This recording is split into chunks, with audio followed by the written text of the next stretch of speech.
सुबह का समय था। गांव की गलियों में पक्षियों की आवाज गूंज रही थी। मिट्टी के छोटे छोटे घरों के बीच एक टूटी सी झोपड़ी थी। उसी झोपड़ी में रहता था गरीब मटके बनाने वाला भीमा, उसकी बूढ़ी माँ सरला देवी और उसकी पत्नी मोहिनी। भीमा सुबह सुबह नदी के किनारे से मिट्टी लाता, पूरे दिन चाक पर मटके बनाता और शाम को उन्हें बेचकर जैसे तैसे घर का खर्च चलाता था।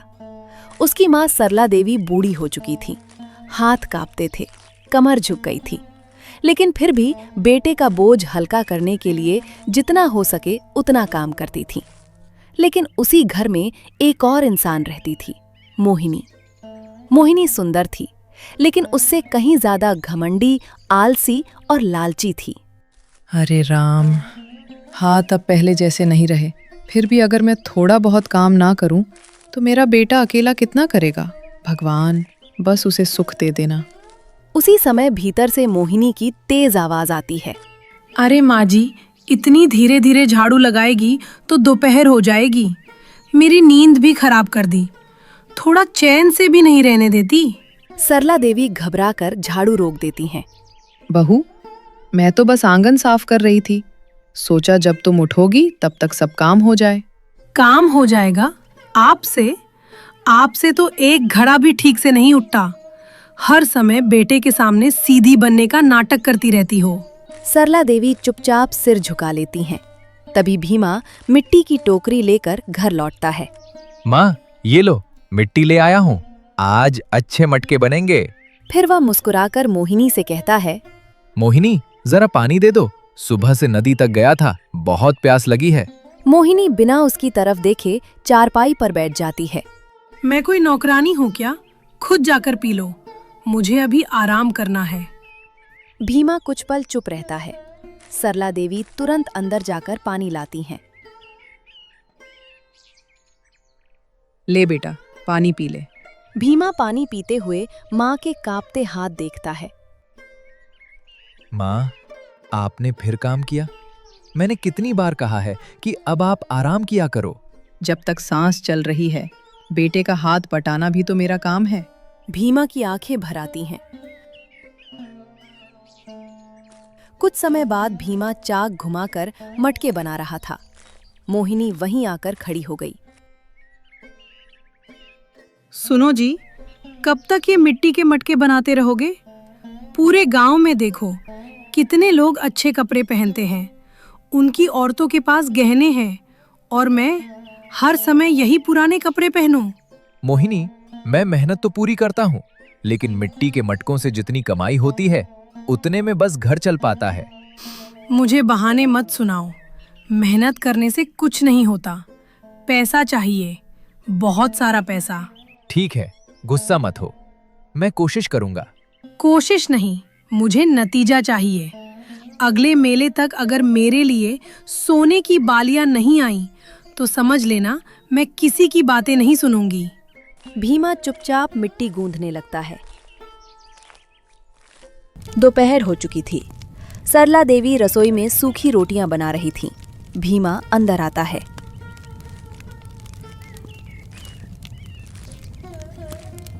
माँ, आज फिर आपने खाना बनाया? क्या करती बेटा, बहू ने कहा कि उसका मन नहीं है। भीमा गहरी सांस लेता है। माँ, मैं सब समझता हूँ, लेकिन घर में झगड़ा भी तो नहीं चाहता। बेटा, घर प्यार से चलता है, गुस्से से नहीं। तू बस धैर्य रख, शायद एक दिन बहू बदल जाए। मैं भी यही चाहता हूँ माँ। शाम को भीमा मटके बेचने बाजार जाता है। एक बुजुर्ग ग्राहक आता है। बेटा, एक बड़ा मटका देना। भीमा मुस्कुराकर सबसे अच्छा मटका निकाल देता है। कितने पैसे? जितनी कीमत है उतनी ही दीजिए। बुजुर्ग खुश होकर पैसे दे देते हैं। पास खड़ा दुकानदार धीरे से कहता है, भीमा, तू बहुत सीधा है, थोड़ा ज्यादा दाम मांगा कर। नहीं काका, किसी की मजबूरी देखकर ज्यादा पैसे लेना ठीक नहीं। दुकानदार मुस्कुराकर सिर हिला देता है। भीमा कुछ पैसे लेकर घर लौटता है। भीमा के आते ही मोहिनी पैसे गिनने लगती है।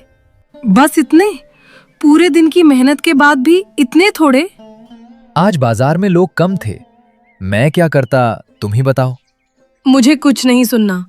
इतने पैसों में तो मेरा एक सपना भी पूरा नहीं होगा। वो गुस्से में पैसे जमीन पर फेंक देती है। सरला देवी तुरंत पैसे उठाने लगती हैं। बहू, मेहनत की कमाई को यूं मत फेंको। आप बीच में मत बोला करो। हर समय बेटे के सामने मुझे सीख देती रहती हो। मैं तो सिर्फ... चुप! आपकी से ही ये हमेशा गरीब रहेगा। हर समय दया, ईमानदारी और अच्छाई की बातें सिखाती रहती हो। भीमा पहली बार थोड़ा सख्त आवाज में बोलता है। मोहिनी, माँ से इस तरह बात मत करो। अपने हद में रहना सीखो। तो क्या कर लोगे? तुम्हारे पास है ही क्या? हद तो तुम जैसे लोगों की होती है, मेरी नहीं। पता नहीं मैंने तुमसे शादी ही क्यों किया। मेरी माँ तो इस रिश्ते के लिए मान ही नहीं रही थी। मैं तो मेरे बाबा के वजह से ये फंस गई। इतना कहकर वो अंदर चली जाती है। घर में सन्नाटा छा जाता है।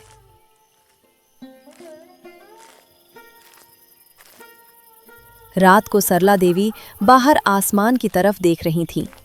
भीमा उनके पास बैठ जाता है। माँ, मैं अच्छा बेटा भी नहीं बन पा रहा और अच्छा पति भी नहीं।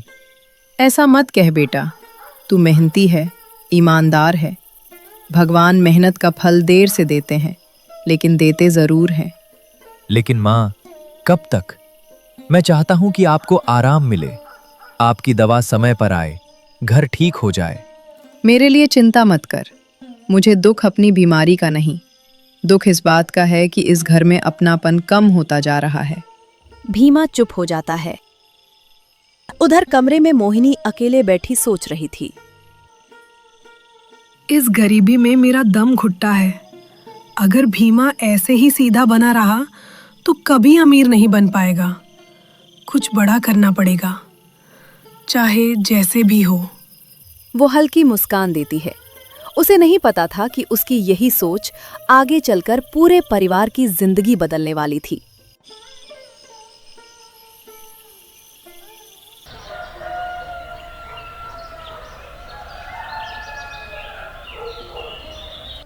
अगली सुबह भीमा हमेशा की तरह चाक पर बैठकर मटके बना रहा था। सरला देवी धूप में सूखने के लिए मटके रख रही थीं। तभी मोहिनी दरवाजे पर हाथ बांधे खड़ी हो गई। सुनो जी, मैं कई दिनों से तुम्हें एक ही बात समझा रही हूँ, लेकिन तुम हो कि मेरी कोई बात सुनना ही नहीं चाहते। सुबह से शाम तक मिट्टी गूंथते रहते हो, चाक घुमाते रहते हो, फिर शाम को कुछ मुट्ठी भर सिक्के लेकर घर लौट आते हो। क्या तुम्हें सच में लगता है कि इस तरह हमारी जिंदगी कभी बदलेगी? पूरे गांव में देख लो, जिनके पास पहले कुछ नहीं था, आज उनके घर पक्के हो गए। और एक हम हैं कि सालों से इसी टूटी झोपड़ी में रह रहे हैं। मुझे भी अच्छा पहनने का मन करता है, त्योहार पर नए कपड़े पहनने का मन करता है, लेकिन मेरी किस्मत ही खराब है कि मेरी शादी एक ऐसे आदमी से हुई जो सिर्फ मेहनत करना जानता है, आगे बढ़ना नहीं। मोहिनी, मैं तुम्हारी हर बात समझता हूँ। मुझे भी अच्छा नहीं लगता कि माँ इस उम्र में काम करें या तुम अपनी इच्छाएं पूरी ना कर पाओ। लेकिन मैं क्या करूं? मैं चोरी नहीं कर सकता, किसी को धोखा नहीं दे सकता और किसी की मजबूरी का फायदा उठाकर पैसे भी नहीं कमा सकता। मेरे पिता ने मरते समय एक ही बात सिखाई थी कि मेहनत की कमाई कम हो सकती है, लेकिन उसमें बरकत होती है। मैं उसी रास्ते पर चल रहा हूं। हो सकता है आज हमारे पास कम हो, लेकिन मुझे भरोसा है कि एक दिन हमारी मेहनत जरूर रंग लाएगी। बस यही बातें, भरोसा, ईमानदारी, मेहनत, इन बातों से कभी किसी का घर नहीं चला। अगर ऐसा ही चलता रहा तो आज तुम्हारी माँ को इस उम्र में धूप में मटके नहीं सुखाने पड़ते। तुम सच से भाग रहे हो भीमा। दुनिया चालाक लोगों की है, सीधे लोगों की नहीं। बहू, बेटा जो कर रहा है मेहनत से कर रहा है। गरीब होना कोई अपराध नहीं होता। इंसान की पहचान उसके पैसे से नहीं, उसके संस्कारों से होती है। माँ जी, ये बातें सुनने में अच्छी लगती हैं, लेकिन खाली पेट पर नहीं। दोपहर को भीमा मटके लेकर बाजार पहुंचा। वहां असामान्य भीड़ थी। अरे भीमा, आज बड़ी अच्छी खबर है। पड़ोस के गांव में अगले महीने बड़ा मेला लगने वाला है। वहां सैकड़ों मटकों की जरूरत पड़ेगी। सच कह रहे हो काका। अगर मुझे भी काम मिल जाए तो शायद इस बार घर की हालत कुछ सुधर जाए। माँ की दवा भी समय पर आ जाएगी और झोपड़ी की टूटी छत भी ठीक करवा दूंगा। काम मिलना आसान नहीं है बेटा। जो समय पर और अच्छे मटके देगा, ऑर्डर उसी को मिलेगा। मेहनत बहुत करनी पड़ेगी। मेहनत से मैं कभी नहीं डरता काका।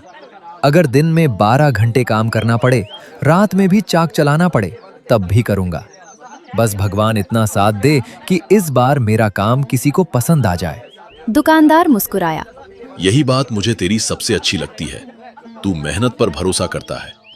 भगवान करे इस बार किस्मत भी तेरा साथ दे।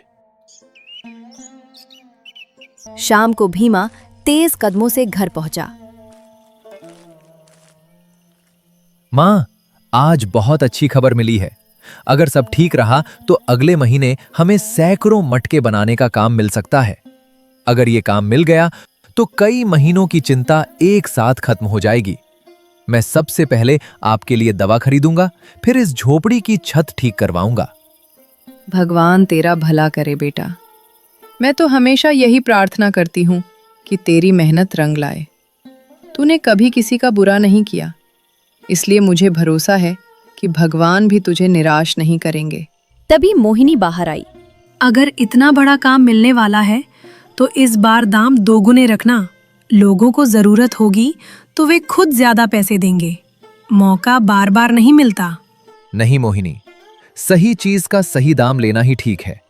अगर मैं लालच में आकर ज्यादा पैसे मांगूंगा तो लोग किसी दूसरे कुम्हार से मटके खरीद लेंगे। भरोसा टूटने में एक दिन लगता है, लेकिन बनने में सालों लग जाते हैं। यही सोच तुम्हें हमेशा गरीब रखेगी।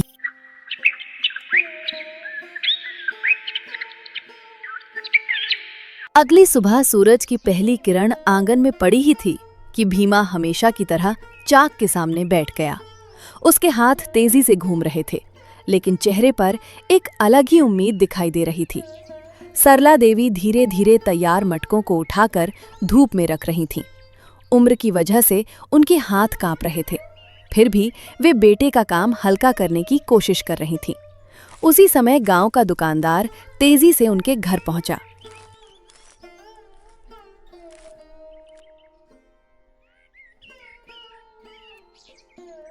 अरे भीमा, आज तुम्हारे लिए ऐसी खबर लाया हूं जिसे सुनकर तुम्हारी महीनों की चिंता दूर हो सकती है। आइए काका, इतनी सुबह सुबह कैसे आना हुआ? सब ठीक तो है? सब ठीक ही नहीं, बहुत अच्छा है। पड़ोस के गांव के मेले की समिति ने पूरे इलाके के मटके देखे हैं। उन्होंने कहा कि सबसे मजबूत, सबसे अच्छे और सबसे साफ मटके तुम्हारे हैं। अगर तुम 5 दिनों के अंदर 200 मटके तैयार कर दो तो पूरा ऑर्डर तुम्हें मिलेगा। कुछ पल के लिए भीमा कुछ बोल ही नहीं पाया। काका, मेरे जैसे गरीब आदमी पर इतना बड़ा भरोसा? मैं तो सोच भी नहीं सकता था। 200 मटके बनाना आसान नहीं होगा, लेकिन अगर भगवान ने साथ दिया तो मैं दिन रात एक कर दूंगा। माँ की दवा भी समय पर आ जाएगी, घर की टूटी छत भी ठीक हो जाएगी। सबसे बड़ी बात, माँ को फिर इस उम्र में काम नहीं करना पड़ेगा। इसीलिए तो ये काम तुझे मिला है। तूने कभी अपने काम में मिलावट नहीं की। लोग तेरे मटके खरीदकर खुश रहते हैं। मेहनत का फल देर से मिलता है, लेकिन मिलता जरूर है। भीमा ने दोनों हाथ जोड़ दिए। काका, आपने हमेशा मेरा हौसला बढ़ाया है। मैं आपकी उम्मीद कभी नहीं टूटने दूंगा।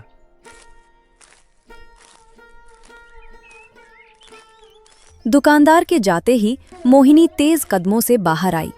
उसके चेहरे पर खुशी कम और लालच ज्यादा था।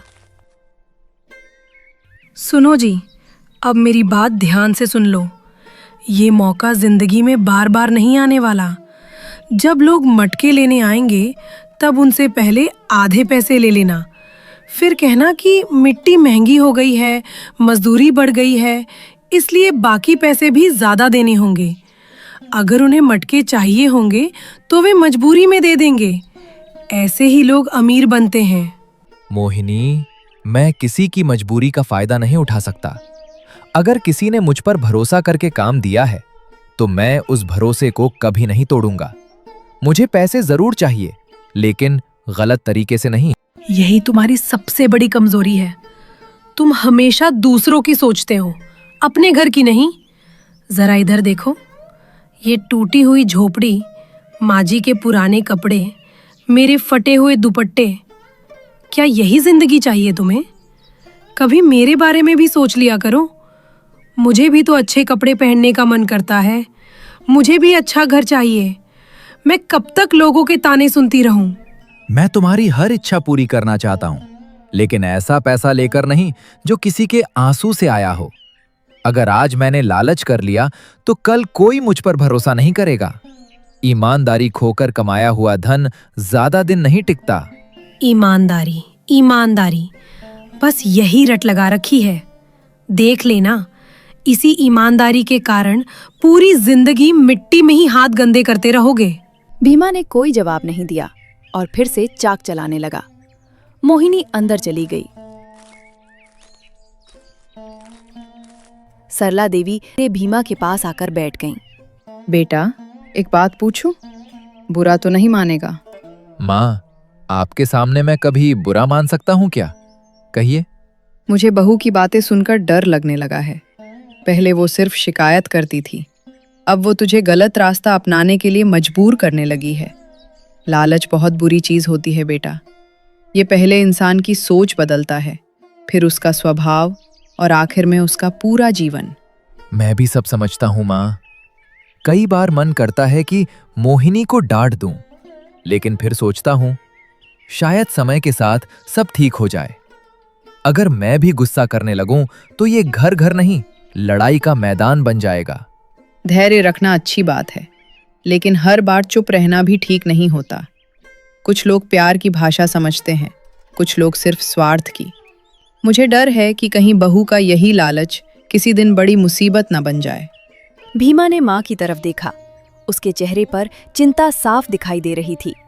जब तक मैं जिंदा हूं, मैं इस घर पर कोई आंच नहीं आने दूंगा माँ, चाहे मुझे कितनी भी मेहनत करनी पड़े। सरला देवी की बात सुनने के बाद भीमा फिर से अपने काम में लग गया। चाक घूमने लगा और उसके हाथ एक के बाद एक सुंदर मटकों का आकार देने लगे। उधर मोहिनी दरवाजे के पास खड़ी चुपचाप उसे देख रही थी। उसके मन में बार बार एक ही बात घूम रही थी। ये आदमी कभी नहीं बदलेगा। इसे जितना समझाओ उतना ही ईमानदारी का पाठ पढ़ाने लगता है। अगर मैं इसकी बात मानती रही तो सारी उम्र इसी मिट्टी के घर में गुजर जाएगी। नहीं, अब मुझे खुद कुछ करना होगा। अगर भीमा मेरी बात नहीं मानेगा तो मैं ऐसा रास्ता निकालूंगी कि उसे मेरी बात माननी ही पड़े। वो धीरे धीरे भीमा के पास आई। सुनो जी, आखिरी बार समझा रही हूँ। दुनिया में वही आगे बढ़ता है जो मौका पहचानता है। तुम हर इंसान को अपना समझ लेते हो, लेकिन क्या किसी ने तुम्हारी गरीबी देखकर तुम्हारी मदद की? क्या किसी ने तुम्हारी माँ की दवा खरीद कर दी? क्या किसी ने हमारे टूटे हुए घर की छत बनवाई? नहीं ना? फिर तुम क्यों हर किसी की चिंता करते रहते हो? मोहिनी, मैं लोगों की मदद इस उम्मीद से नहीं करता कि वे मेरी मदद करेंगे। इंसान का कर्म कभी बेकार नहीं जाता। आज नहीं तो कल उसका फल जरूर मिलता है। अगर मैं भी दूसरों जैसा बन गया तो मेरे और उनमें फर्क ही क्या रह जाएगा? फर्क यही रहेगा कि वे लोग अमीर होंगे और तुम हमेशा गरीब रहोगे। तुम्हें गरीबी से प्यार हो गया है, लेकिन याद रखना, मुझे नहीं हुआ। इतना कहकर मोहिनी तेज कदमों से अंदर चली गई। दोपहर तक ये खबर पूरे गांव में फैल चुकी थी कि मेले का सबसे बड़ा ऑर्डर भीमा को मिला है।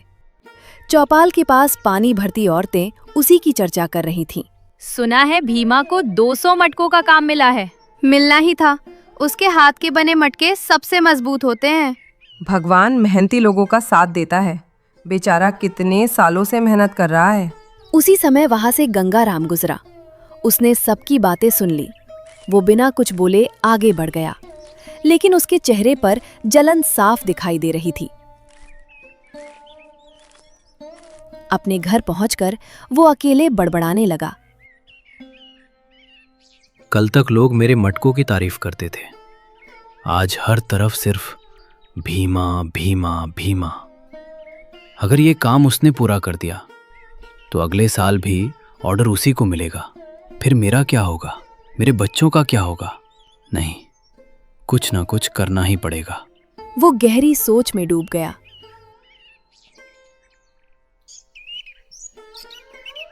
शाम होने लगी। भीमा पूरे दिन लगातार काम करता रहा। उसके हाथों में छाले पड़ चुके थे। सरला देवी एक कटोरे में पानी लेकर उसके पास आईं। बस कर बेटा, थोड़ा आराम भी कर लिया कर। शरीर भी भगवान की दी हुई अमानत है। अगर तू ही बीमार पड़ गया तो ये सारा काम कौन करेगा? माँ, बस 2 दिन की बात है। ये काम पूरा हो गया तो हमारी जिंदगी बदल सकती है।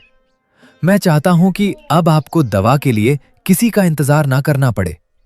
मैं चाहता हूं कि बरसात आने से पहले इस झोपड़ी की छत ठीक करवा दूं। हर साल बारिश में आपको भीगते हुए देखकर बहुत दुख होता है। सरला देवी की आंखें भर आईं। बेटा, तूने हमेशा दूसरों के बारे में सोचा। भगवान करे इस बार भगवान भी तेरे बारे में सोचे। लेकिन एक बात याद रखना, मेहनत से मिली सफलता जितनी बड़ी होती है, उसकी परीक्षा भी उतनी ही बड़ी होती है। मुझे लग रहा है कि आने वाले दिनों में तेरी ईमानदारी की बहुत कठिन परीक्षा होने वाली है। भीमा ने माँ के चरण छुए। आपका आशीर्वाद मेरे साथ है माँ। जब तक आपका हाथ मेरे सिर पर है, मुझे किसी परीक्षा से डर नहीं लगता। रात ढल चुकी थी। भीमा थक कर सो गया। सरला देवी भी अपने कमरे में आराम करने चली गईं।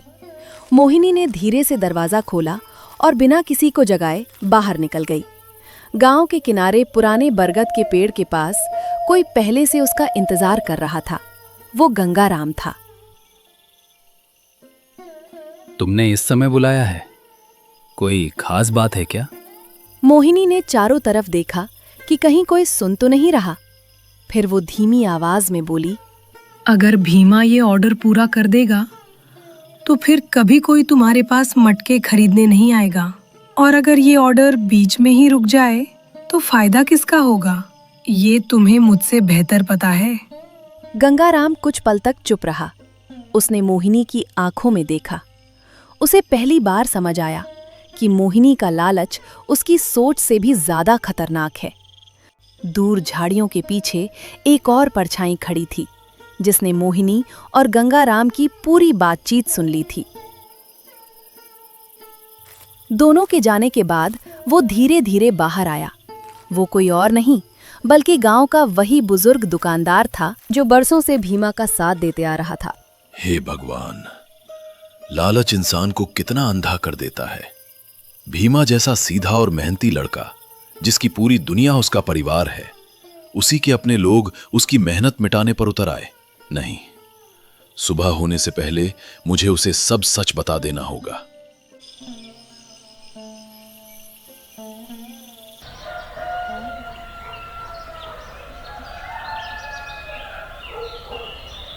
सुबह होते ही भीमा हमेशा की तरह चाक पर बैठ गया। सरला देवी मटके धूप में रख रही थीं। तभी दुकानदार तेज कदमों से वहां पहुंचा। भीमा बेटा, मुझे तुझसे बहुत जरूरी बात करनी है। कल रात मैंने अपनी आंखों से मोहिनी और गंगाराम को बरगद के पेड़ के पास बातें करते देखा। वे दोनों मिलकर तेरे मटके तोड़ने की योजना बना रहे हैं। अगर आज तुझे सावधान नहीं किया तो तेरी सारी मेहनत बर्बाद हो जाएगी। सरला देवी के हाथ कांप उठे। हे भगवान, क्या बहू इतनी बड़ी गलती कर सकती है? मैंने तो हमेशा यही सोचा था कि एक दिन उसका स्वभाव बदल जाएगा, लेकिन आज ये सुनकर मेरा दिल टूट गया। भीमा कुछ देर चुप रहा, फिर शांत स्वर में बोला, काका, आपकी बात पर मुझे पूरा विश्वास है, लेकिन मैं बिना सबूत किसी पर आरोप नहीं लगाऊंगा। अगर वे सच में ऐसा करने आएंगे तो आज रात उनका सच सबके सामने आ जाएगा। मैं लड़ाई नहीं चाहता, बस अपनी मेहनत को बचाना चाहता हूं। दुकानदार मुस्कुराए। यही बात तुझे सबसे अलग बनाती है बेटा। आज रात मैं और 2 गांव वाले यही रहेंगे। अगर कोई चाल चलेगा तो इस बार बच नहीं पाएगा। पूरा दिन भीमा बिना रुके चाक चलाता रहा। उसके हाथों में छाले पड़ चुके थे, लेकिन उसने एक पल के लिए भी काम नहीं छोड़ा। सरला देवी पानी लेकर आईं। बस कर बेटा, थोड़ा आराम भी कर ले। मुझे तेरी मेहनत पर गर्व है, लेकिन तेरी सेहत उससे भी ज्यादा जरूरी है। माँ, बस आज की रात और है। ये काम पूरा हो गया तो सबसे पहले आपकी दवा लाऊंगा और फिर इस झोपड़ी की छत ठीक करवाऊंगा। अब मैं आपको तकलीफ में नहीं देख सकता। उधर कमरे में बैठी मोहिनी ये सब सुन रही थी। वो मन ही मन मुस्कुराई। बस आज की रात, इसके बाद सब बदल जाएगा। जब ये ऑर्डर रद्द होगा तब भीमा को भी समझ आ जाएगा कि सिर्फ ईमानदारी से घर नहीं चलता।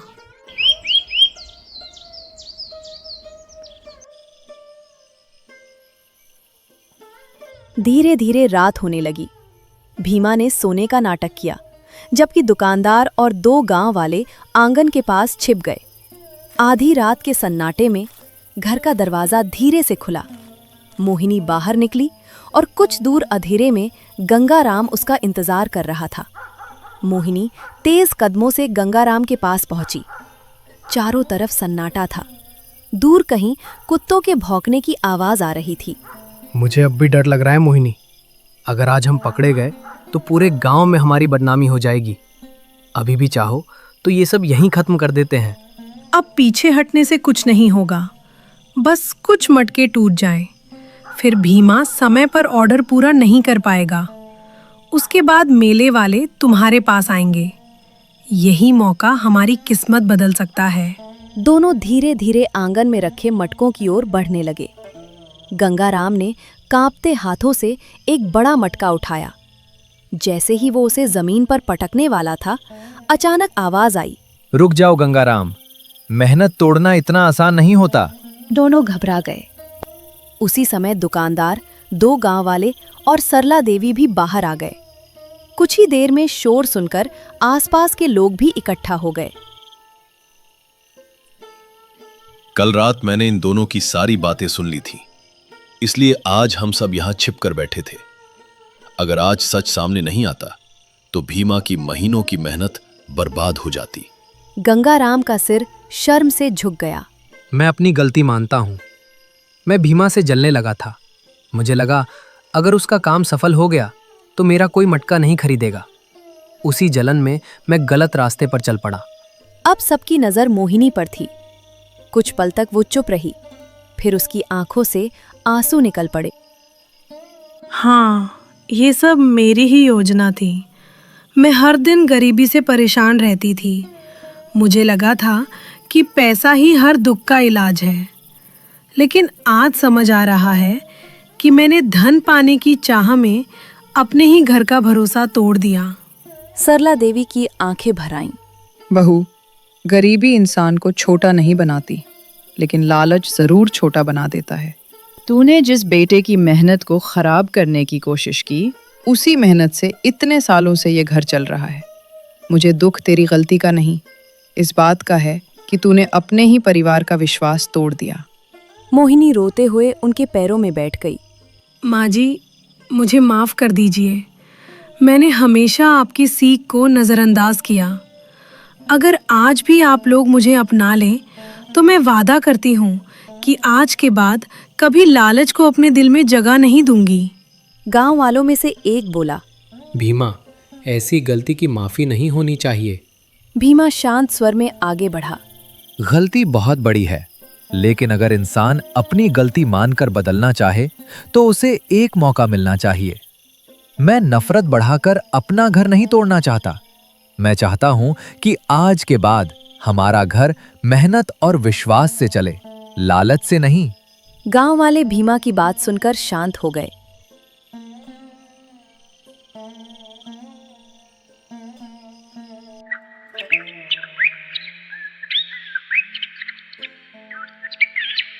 अगली सुबह भीमा समय पर पूरे 200 मटके मेले में पहुंचा दिया। समिति के मुखिया ने सभी मटके देखकर मुस्कुराते हुए कहा, भीमा, तुम्हारे मटके जितने मजबूत हैं उतना ही मजबूत तुम्हारा चरित्र भी है। ऐसे ईमानदार कारीगर बहुत कम मिलते हैं। अगले साल का काम भी तुम्हें ही मिलेगा।